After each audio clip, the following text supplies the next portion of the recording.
Spirit Airline is gone. As of this morning, no flight, no customer service, no refunds yet. 34 years gone just like that. And honestly, there's an investing opportunity hiding inside this story that most people are going to completely miss. Let's unpack on that. Spirit Airline, the largest ultra low cost carrier in the United States, officially started winding down all of its operations this morning, May 2nd, 2026. All flights have been cancelled and customer service is no longer available.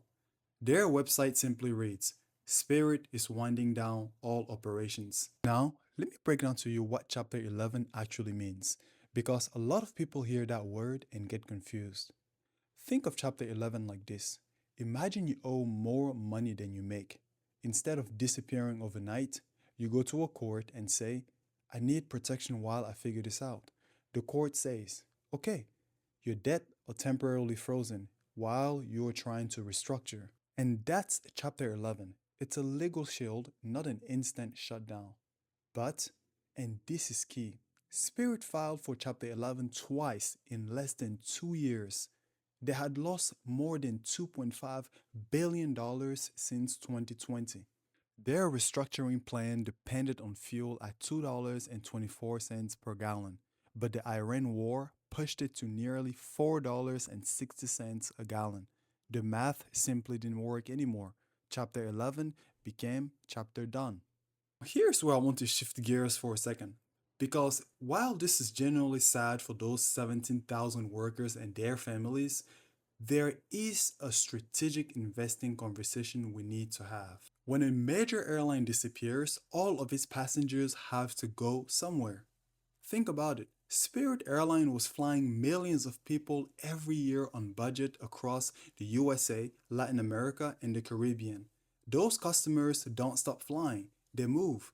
They flood into Delta, United, Southwest, Frontier, Allegiant, and that surge in demand.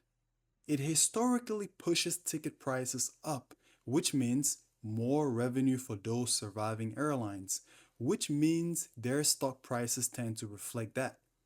This isn't guaranteed, and I'm not telling you to run out and buy anything today. But if you are watching the airline sector this week, keep your eyes on Delta, ticker DAL, and Southwest, ticker LUV. When competition shrinks, the survivors often benefit. That's not me giving you a tip.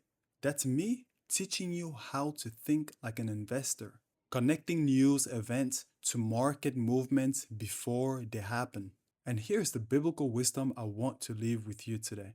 Proverbs 27 verses 12 says, The prudent see danger and take refuge, but the simple keep going and pay the penalty. Spirit saw the danger signs for years. Rising debt, soaring fuel costs, failed to merge with JetBlue and Frontier. The warning lights were flashing. And this is a reminder that in our own finance, whether it's business and investment or even personal debt, wisdom means responding to warning signs early, not waiting until there's no runway left. Build financial cushion. Diversify. Don't fly on one engine and hope for the best. And as we come to a close, I would like to invite you to subscribe to my channel and to follow along for more topics on finance and the market coupled with biblical principles. Let me know your thoughts in the comment section. I would greatly appreciate so we can spark a conversation. I'm Joel. This is Faith and Funds. See you next time.